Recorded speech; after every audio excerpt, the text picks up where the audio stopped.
In 2006, a port for Final Fantasy VI was released on the Game Boy. This is not that game. Okay, so it sort of is the game, but it's also kind of not the game. You see, this cart right here contains a fan-patched ROM that has a few bug fixes and most importantly, a sound restoration on it. You see, the original Final Fantasy VI Advance for the Game Boy Advance had lower quality music than the original Super Nintendo version. So although many people like the Game Boy Advance version of the game, many people didn't want to play it because they felt like it didn't have the quality of music they remembered from the old Super Nintendo version. So why go through all the trouble to create a cart like this, a repro cart? Why not just play the original Super Nintendo version? If they like the music on that version, why not just play that? Why add the original music to the Nintendo Game Boy version? If you're going to emulate one of them, why not just emulate the original Nintendo version in the first place? I mean, apparently there is a market out there for it because this exists and I have it.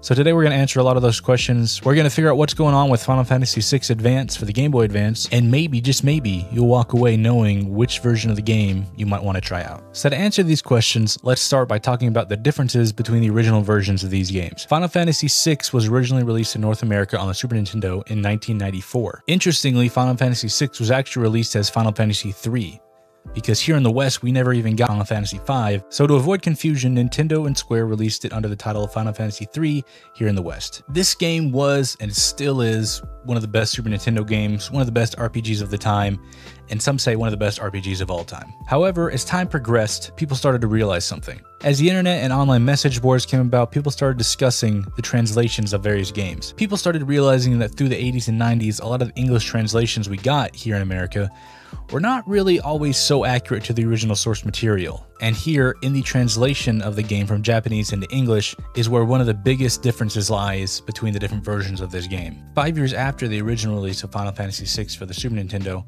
it was again released for the PlayStation 1 under the actual title Final Fantasy VI just after Final Fantasy VII came out. Some other small changes like some CGI cutscenes as well as a music player were added to this version of the game, but unfortunately the translation remained largely the same with only a few minor upgrades. That, coupled with longer load times on the PlayStation 1, made this version not really desirable. Most of the time people still don't play this version even to this day. However, finally in 2006, a new version of the game was released for the Game Boy Advance. Fans were happy to find out that this version of the game had a completely redone localization. That's right, the translation for the Game Boy Advance version was basically totally redone from what it was on the Super Nintendo version. And while some of the original translation remained, much of it was more accurate to the original intent of the creators of the game. This newer translation is one of the reasons why fans of Final Fantasy VI still talk about this version of the game to this day. In fact, nearly every version of the game going forward would go back and use this same translation for their games as well. This includes a mobile port and the Pixel remaster. Well, then it's settled, you say. Everybody agrees that this version has the best translation, right? So going forward, this should be the best version of the game to play, right? Everybody in the online message boards can agree we can all live in peace and harmony.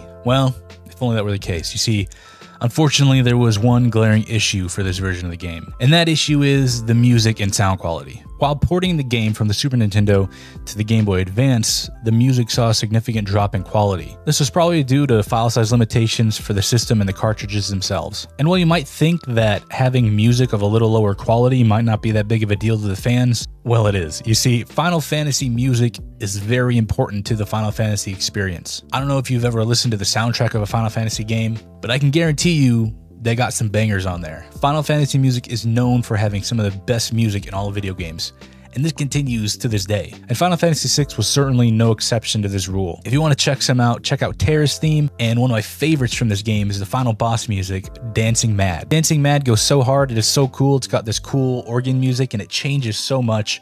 And it's like, I don't know, 10 minutes long or something. It's crazy, and it's awesome. But all that to say, fans of Final Fantasy are very passionate about the music in the game. So of course, if a game has lower music quality, they're not gonna like that, and it's gonna be a big deal. So again, the fans were split. What version is the best version? Do you go with the original version that had better music but a worse translation? Or the Game Boy version that had a better translation but worse music? Fans were stuck between a rock and a hard place. Sophie's choice, if you will. But then one day, a modder online who goes by Bregalad, maybe Bregalad, maybe Bregalad, Bregalad, I'm not sure, I'll put it right here, guys. This guy, this mad lad, came on the scene and said, why not have both? Why not have both good music and a good translation? And thus, the Final Fantasy VI Advance Sound Hack Restoration was born. And so yeah, that's how this ruby red cart came to be.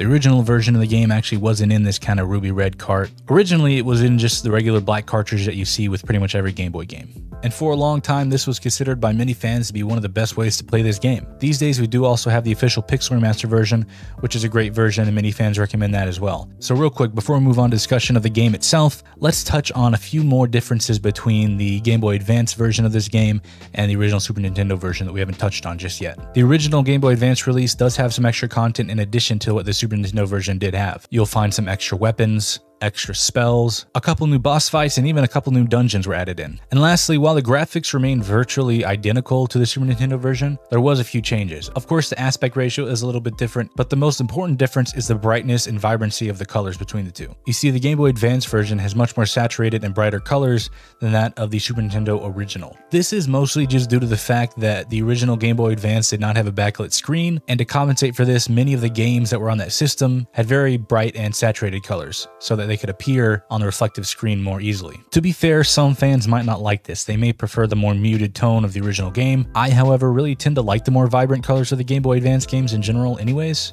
I mean, bright, colorful sprites, what's not to love in my opinion. But if you prefer colors more like the original, perhaps check out the Pixel Remaster. The colors should be more in line with the original in that version. So let's get into the details of the actual game itself. It's Final Fantasy VI, and as I'm sure you've already heard, it's pretty freaking amazing. If you look up reviews for this game online, you'll see 9 out of 10s all over the place, 5 out of 5s all over the place. Honestly, by many fans, this is considered to be the best Final Fantasy game out of all the Final Fantasy games to this day. And while I'm not quite sure I have that opinion of it, I don't fault anybody for this view because this game is truly really good. If you haven't played Final Fantasy VI yet and you like retro gaming, you like old school RPGs, you really need to check this out. It is very good. It is one of the quintessential pixel art JRPGs out there, along with the likes of Chrono Trigger. The combat system is a turn-based, robust, customizable system that you'll be familiar with if you played one of these games from this era. One difference in this compared to some other turn-based systems is that there is a battle timer. So each character in your party, along with the enemies, has a timer that tells them when they can or can't cast the spell, attack, or do some other sort of move. When the timer is full, your character is free to do what they want to do, and they can't move again until the timer fills back up. This results in a bit more fast-paced battles than previous versions of Final Fantasy. All the main characters in this game are also great as well. One big standout is the big bad, the main villain himself, Kefka the Clown. This dude is like a crazy, scary, chaotic, evil clown dude. He's funny and creepy and intense all at the same time. One of the all-time best Final Fantasy bosses for sure. And of course, as I mentioned earlier, the music rocks in this game. You'll definitely want to be looking up the soundtrack after you finish playing it. And then the fact that this entire epic game was able to be ported onto the Game Boy Advance is just really cool to me.